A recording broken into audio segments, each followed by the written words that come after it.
teaching people to have more mental peace in life with more productivity and action as well. In Focus is joined by Gautam Jain, who is with the international nonprofit Vedanta Cultural Foundation. Sir, it's an honor to have you here. Thank you. Can you just talk about Vedanta? I know some people are familiar with it, some aren't. Yeah, Vedanta is an ancient philosophy. It's an amalgam of two words. Veda means knowledge and Anta means end. So Vedanta means the end of knowledge, the culmination of knowledge. It's the knowledge of yourself and how to relate to the world. And I know self-management is really a big focus in this study. Tell me your philosophy on self-management. See, self-management is based on a very simple principle. If you cannot manage yourself, you cannot manage anything around you. And the whole focus of human beings is to manage things around them before trying to manage themselves. So it doesn't work. I'll give you a simple example. The firm belief is that peace, stress, or peace or happiness is in the external world. See, one guy takes a cigarette and smokes. He says it gives him pleasure.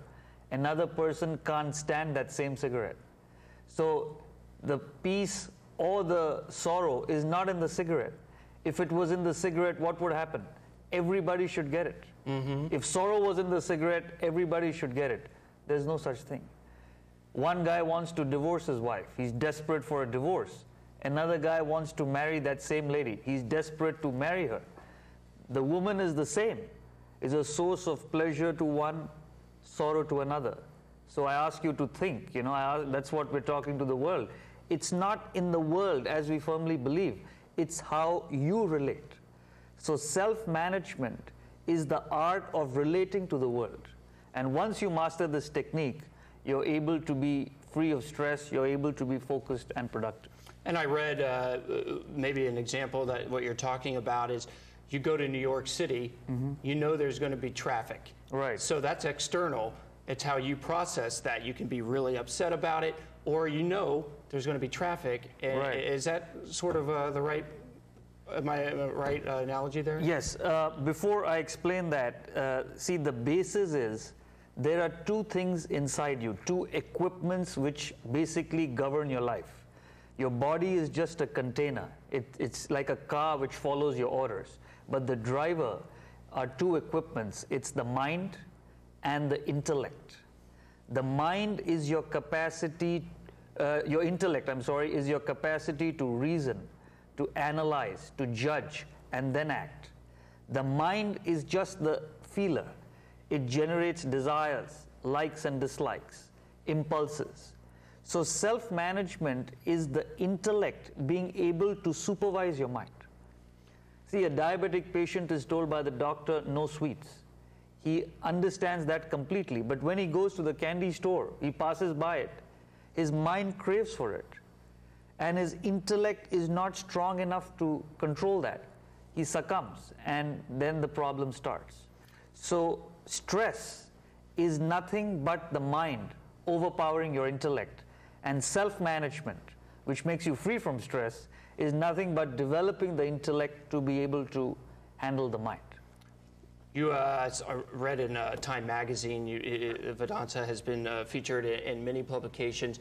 A lot of powerful people are doing terrific in business, but their life is spinning out of control, and they come to you, your teacher, Swami, I'll let you pronounce it. Parthasarthi. Yeah, and they're coming here and saying, where can I reach more happiness in my life?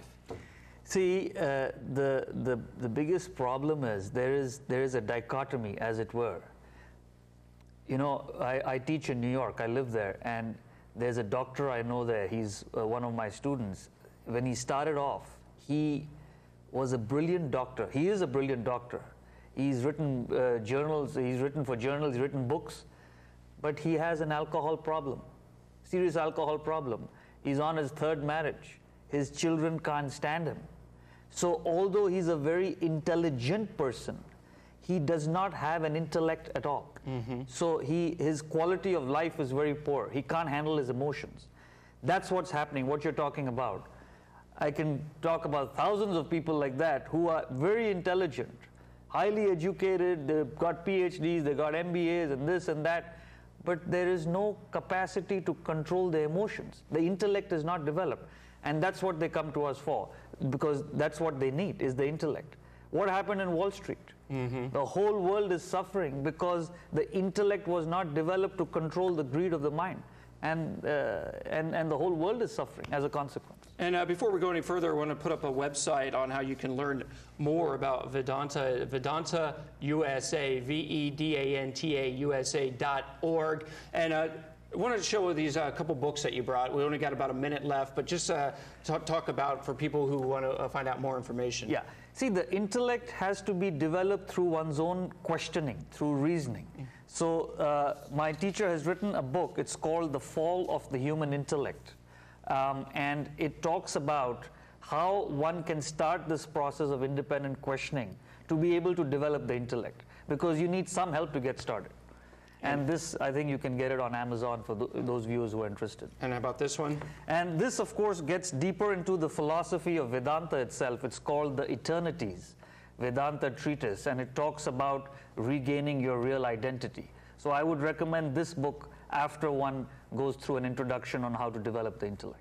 Well, Gautam, I really appreciate you enlightening us. I know you had a nice trip in Santa Barbara, met with a lot of important people here, and shared some of your wisdom, and have a good trip back to New York. Thank you so much. We'll be right back.